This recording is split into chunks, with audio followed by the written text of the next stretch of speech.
too often there are labels that are put on children. They are abused or neglected, or they're alleged delinquents. And there's a single label, but there isn't a single approach.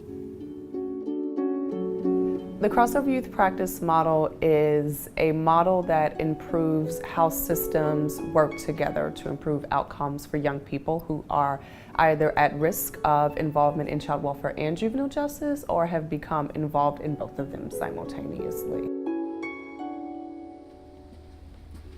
Morning. Within the juvenile court, it hasn't traditionally been the experience to share information, to see the other side, or whether or not there's another side to the story. With the guidance from the Center for Juvenile Justice Reform, we had the opportunity to bring all of our parties together, our district attorney, our public defender, our child's counsel, our parents' counsel, our court-appointed special advocates, our educators, our family and youth advocates, our peer support groups, all of these different people to the table. And it sounds like a lot, and it is. The Crossover Youth Practice model is really about a redefining of collaboration. The Crossover Youth Practice model was developed almost at the very beginning of the existence of the center.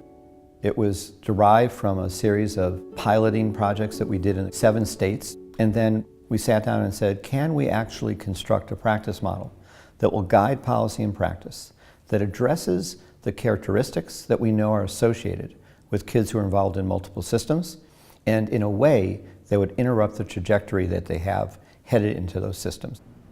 One of the things that we do is that we train child welfare workers to understand the juvenile justice system. We train juvenile justice workers to understand the child welfare system so they can work together better.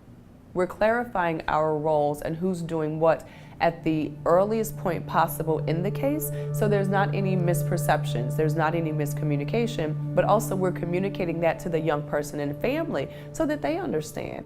It's not programs that help young people, it's the relationships that are built.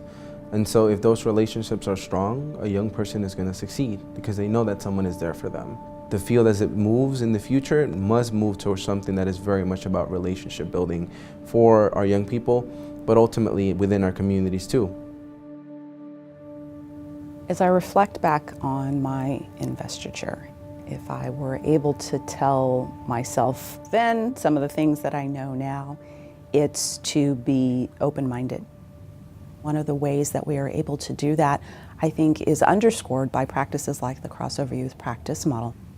Having a more holistic, multidisciplinary approach to serving all that makes up a child and a family, not just a single allegation, not just a single snapshot in time, but really looking cross-system and across the entire spectrum of the family to see what's needed. We need to be talking as systems with one another. We shouldn't make it harder on families. CJJR has absolutely made that one of the priorities of the work that they do, making sure that we're all working together to fill gaps and meet the needs of these kids and these families.